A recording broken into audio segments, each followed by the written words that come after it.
300 mètres carrés est l'espace appartenant à ce village, se trouvant dans le territoire de Muchacha, dans la province du Lualaba.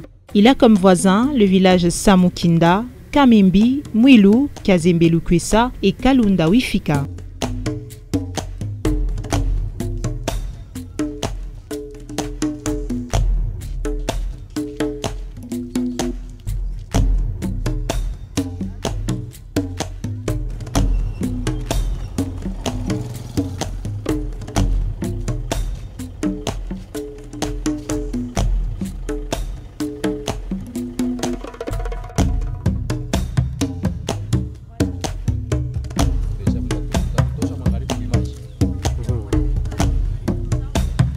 Très chers téléspectateurs, pour avoir plus de détails sur ce village où nous vous emmenons à la découverte, nous avons pour vous ici un des anciens. Nous avons ici pour vous le conseiller du chef du village, quelqu'un qui aura un mot à placer en ce qui concerne l'histoire, qui va un peu nous ramener dans le temps pour nous donner un peu plus de détails, plus de précisions pour que nous connaissions encore mieux le village Kamboyi. Bonjour monsieur. Bonjour madame la journaliste, bonjour à votre équipe qui est venue ici chez nous à Kamboyi. Merci à Amikuba Radio-Télévision pour ces grands déplacements. C'est vraiment un honneur pour nous. Alors, vous pouvez vous présenter pour nos très chers téléspectateurs qui vous connaissent. Vous êtes qui dans ce village? Que faites-vous dans ce village? Je suis monsieur Patient Ndongo, je suis conseiller du chef Kamboyi. Je suis en même temps le président du comité local de développement CLD. Nous sommes là pour aider le chef à ce que ce qu'il a comme vision se concrétise au travers différentes démarches qu'il est en train de mener. Et parlant de la situation géographique un peu, où se trouve le village Kamboyi par rapport, nous sommes dans la province du Lualaba bien sûr, par rapport à la ville, au centre-ville, on va dire Kolwezi, à combien de kilomètres se trouve le village, et puis un peu la situation géographique, hein, les délimitations si c'est possible. J'espère que ça ne revient pas seulement, ça ne révèle pas seulement de l'autorité du chef du village. Disons que nous sommes pratiquement à l'est de la ville de Kolwezi. Nous sommes dans le groupement Kazembe, territoire des Muchacha et la province du Lualaba. Nous sommes, comme je venais de le dire, dans le groupement Kazembe, qui est notre chef, le chef Kazembe. Ici, nous avons Mwilu, nous avons Samukinda, nous avons Kalunda. Donc nous avons quelques villages qui sont tout autour de nous. Avec qui nous partageons les limites, je peux dire ainsi. Mais le village Kamboyi, il est pratiquement dans le groupement Kazembe et territoire des Muchacha. Alors, nous voulons savoir, vous êtes dans le groupement Kazembe, vous parlez du territoire Muchacha. Par rapport à la nouvelle nomenclature, qui n'est qu'encore, on va dire, une proposition, bien sûr, qui va se matérialiser dans l'extension de la ville de Kolwezi. Maintenant, on va quitter de 2 communes à 6 communes. Vous serez dans quelle commune comme ça? Nous, on n'est pas dans la commune, on n'est dans aucune commune. On a essayé d'étudier, on a vu les villages qui sont dans différentes communes. Nous, on n'est pas dans une quelconque commune, il faut le dire ainsi. Nous restons dans le territoire des Muchacha. D'accord. Oui. Le village Kamboyi, d'où vient ce nom, Kamboyi? Kamboyi, c'est... Kamboyi, voilà. Kamboyi. C'est le nom qui revient à nos ancêtres. Oui. Nous sommes venus de quelque part. Et nous nous sommes retrouvés ici parce que notre grand-père était un agent, c'était un entrepreneur. Il s'est retrouvé, l'Union minière du Katanga l'a pris de là qu'il était pour l'amener ici, à Mutoshi, et jusqu'à tel point qu'il a payé cette concession et il s'est installé ici. Donc, c'est notre village. Nous n'avons pas copié le nom. Pour dire vrai, il y a notre Kamboyi quelque part. On va parler de la vie dans le village. Nous sommes ici chez vous. On va de notre premier œil, de notre première perception, on remarque qu'il y a beaucoup plus de brousses, bien qu'on peut voir quelques habitants, on peut voir certaines personnes qui sont dans le village, mais le village existe depuis beaucoup de temps déjà, depuis beaucoup d'années déjà. Mais qu'est-ce qui se passe plutôt? On a l'impression que c'est ville morte. Le village Kamboyi a existé, comme je l'ai dit, il y a eu beaucoup de personnes. Mais vous savez, pour que pour que le village donne envie aux autres d'y vivre ou d'y rester, il faut qu'il y ait les quelques infrastructures de base. D'accord. C'est ce qui a fait traîner le développement des Kamboi. Quand on parle des infrastructures de base, je voulais m'adresser à ceux-là qui vont nous suivre parce que vous en connaissez un peu plus. Il y a le problème d'école. Vous savez, quelqu'un qui peut rester ici et qui n'y a pas d'école, il va scolariser ses enfants comment? Donc, il voudra bien aller là qu'il y a une école pour faire le suivi de ses enfants. Aussi, il faut dire qu'il faut qu'il y ait un centre de santé, un centre médical ou un hôpital.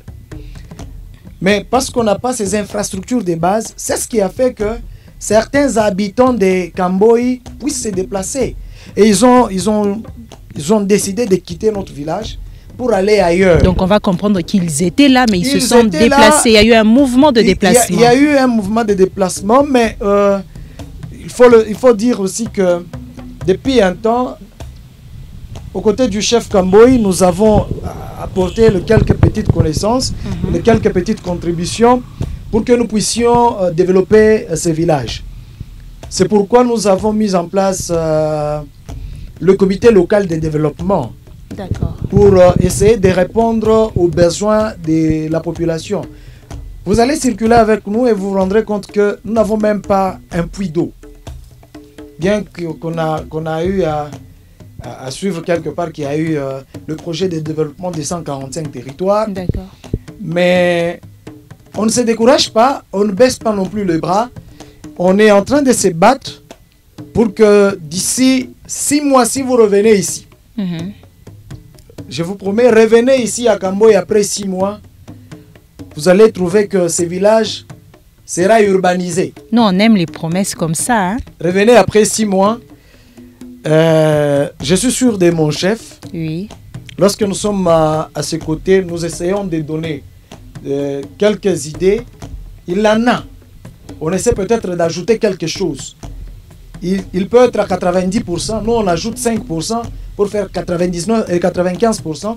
Ce qui va faire que le village va vivre. Et aussi, il faut dire qu'il y a certains d'entre nous qui ont abandonné leur maison ici, qui ont jugé bon de vivre au champ. Parce que ici, les champs sont tout autour. Mais quelqu'un qui abandonne sa maison au village, il veut aller au champ.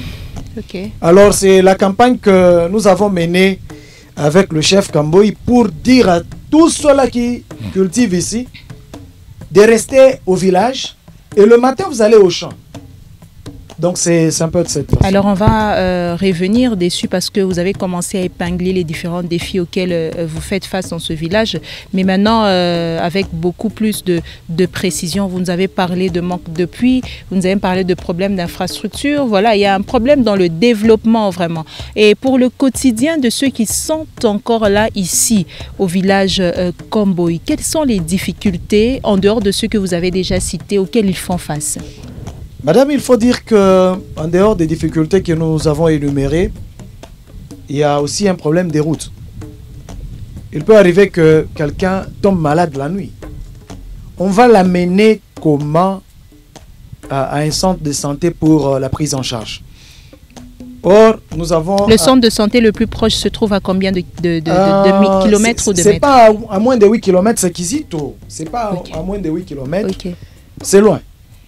Et là, à Kizito, peut-être on peut faire le soin ainsi de suite avant son transfert vers l'hôpital général des références Mwangeji. Mais il y a d'abord ces problèmes-là. On peut avoir une maman qui est en plein travail d'accouchement. Mais si c'est à 1h du matin, on va faire comment? C'est une grande difficulté. L'autre difficulté, vous savez, ici, c'est l'agriculture. Nous ne vivons que de l'agriculture. Comme activité principale. Il n'y a même pas d'activité connexe. Il n'y a que l'agriculture. Nous sommes des agriculteurs. Mais on a demandé qu'on nous donne des engrais. Malheureusement, on nous a donné des engrais qui ne répondaient pas. Peuvent donner des engrais chimiques, vous mettez, au lieu que ça pousse, mais ça pourrit. Vous étiez les bénéficiaires, qui étaient les donneurs? Bon, vous savez que nous sommes à côté des entreprises minières, oui. Il y a un mining qui avait donné. Ce qu'on avait pris là-bas, c'était pas la bonne qualité. Le village Kamboyi se présente presque comme une île déserte. Les maisons d'habitation sont à compter du doigt. Les habitants ont abandonné ce milieu de vie suite à plusieurs défis du quotidien, parmi lesquels l'accès à l'eau potable. Et pour pallier cette difficulté, c'est à la source Mutanda que ces quelques personnes se ravitaillent en cette denrée indispensable, bien que dans des conditions pénibles, telles que relate Waringa Kisimba, un des notables du village.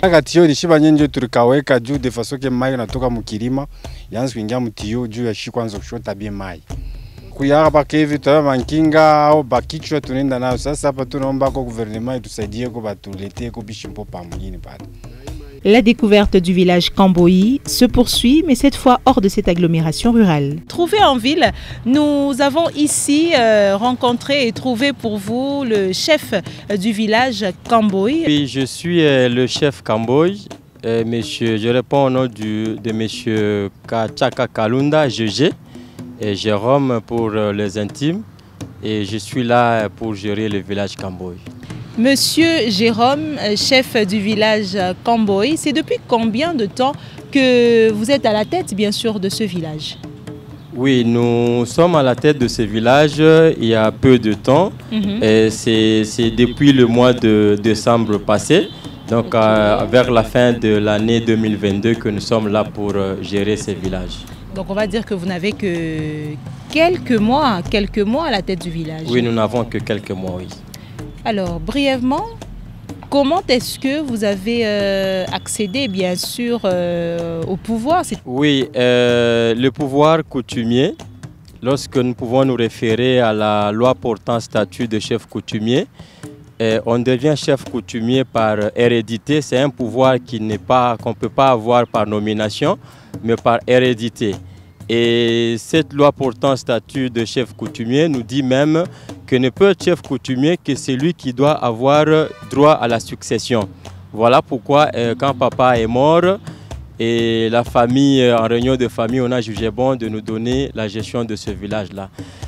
En ce qui concerne l'histoire, le chef Kamboyi, de son vrai nom Paul Mukuku Yava, était venu de Sandoa où il pouvait être là pour ses activités. Il est né là précisément au village Kemba et il a décidé de quitter le village vers les années 1910 et il s'est retrouvé du côté Boussanga, précisément là où il y a la centrale ou le barrage qui est construit par nos amis chinois.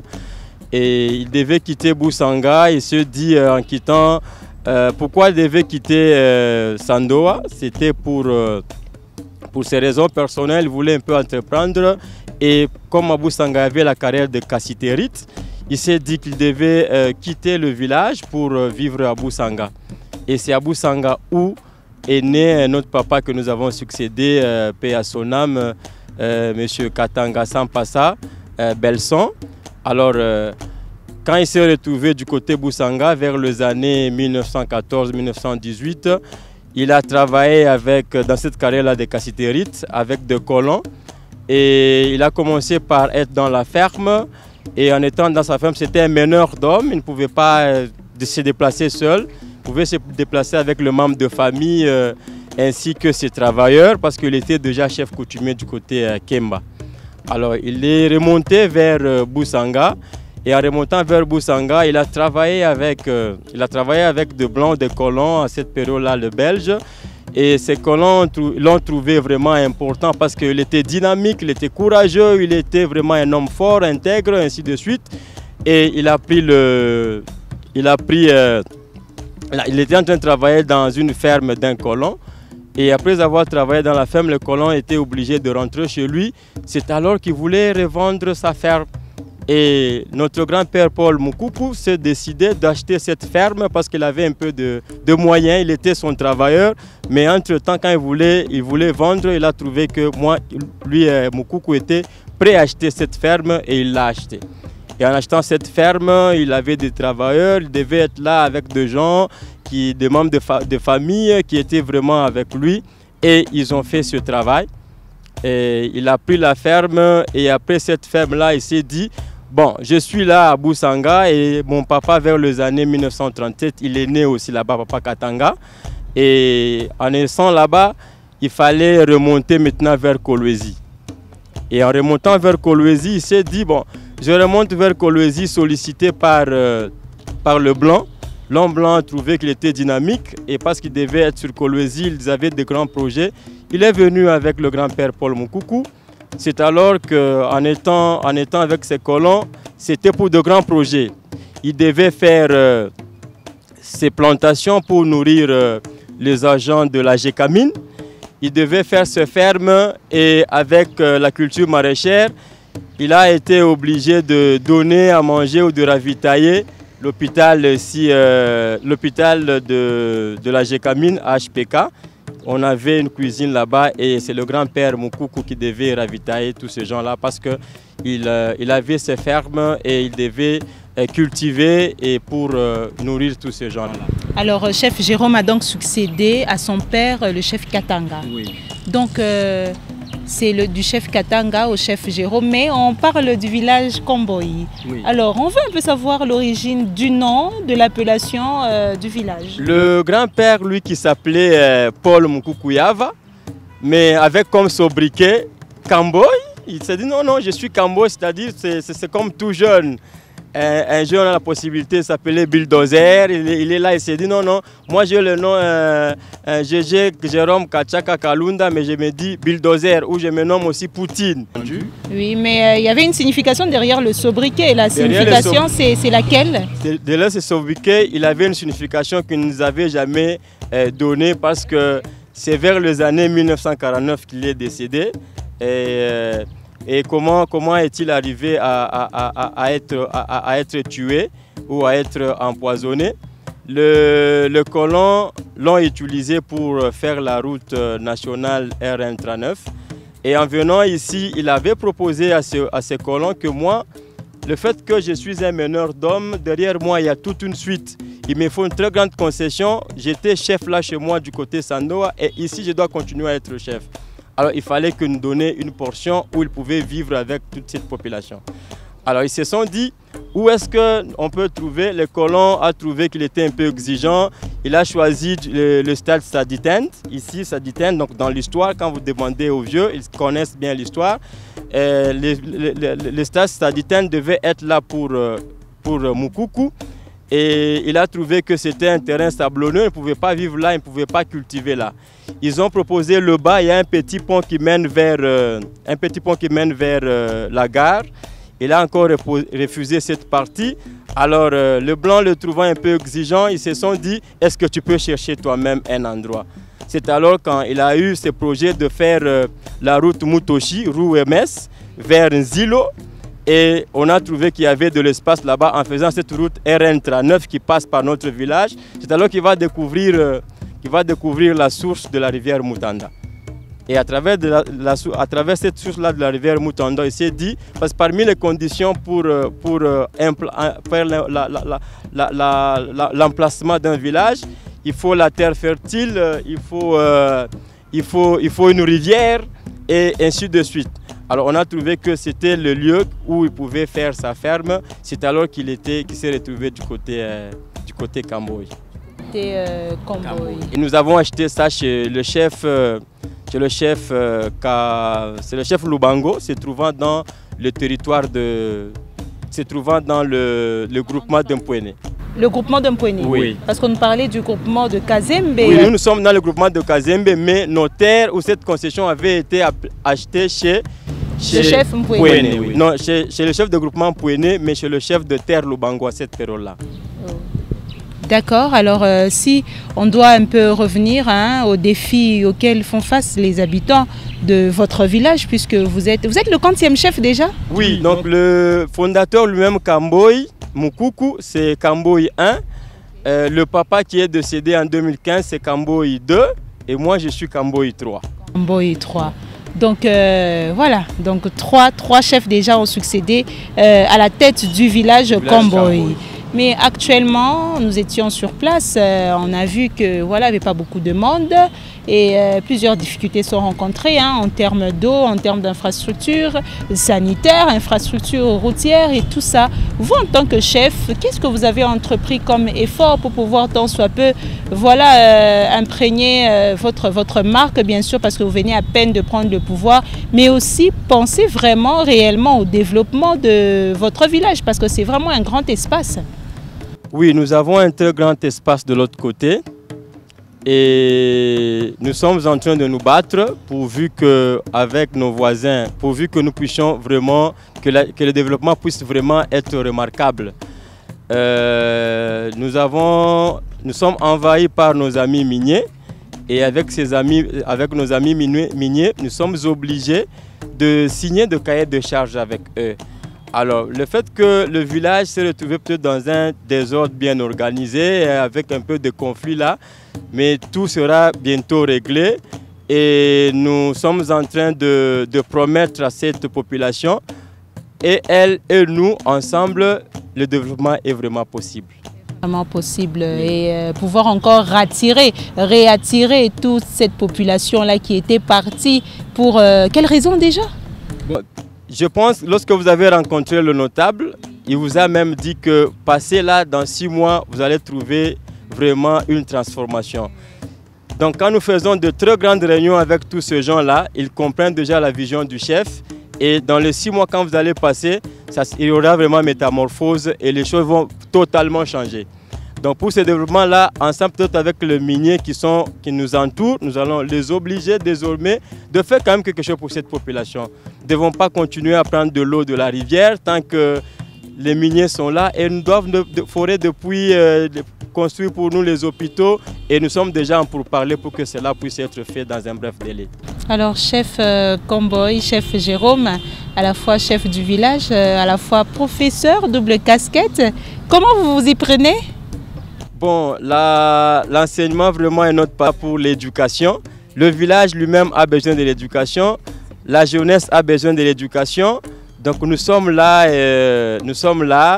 dans l'enseignement et au fur et à mesure, je ne pense pas que cette fonction-là d'être enseignant et chef coutumier, c'est vraiment incompatible. Sinon, la loi pourrait déjà nous parler de ça. Ce n'est pas vraiment incompatible. Nous sommes là pour l'éducation de la jeunesse. Votre mot de la fin, je ne sais pas, un souhait aux autorités ou bien à ces entreprises minières ou bien même à la population qui a déjà déserté le village. Quel espoir vous pouvez redonner qui va constituer tout simplement votre dernier mot? Je pense qu'il y a de l'espoir pour tout celui qui vit, comme le dit comme la Bible le dit. Nous disons à toute cette population de continuer à faire confiance au village Kamboy, de rentrer pour qu'ensemble nous puissions construire ce village-là. Seul, je ne saurais quoi faire, seul, je ne réussirai pas, mais avec l'appui des autres, comme nos amis belges le disent dans leur devise, que l'union fait la force, qu'ils viennent ensemble, on va construire ce village. Comme Winston Churchill l'a dit, mieux vaut prendre le changement par la main avant qu'il nous prenne par la gorge. Voilà ce à quoi ressemble le village Kamboy. Vous avez visité, vous avez écouté les anciens, les notables, ceux qui y vivent dans ce village. Alors voilà tout pour Dans nos quartiers aujourd'hui. Louise Fatou vous retrouve la semaine prochaine avec le même et réel plaisir pour le même programme. Mesdames, Messieurs, merci pour votre fidélité. Amis Kuba Télévision, au revoir.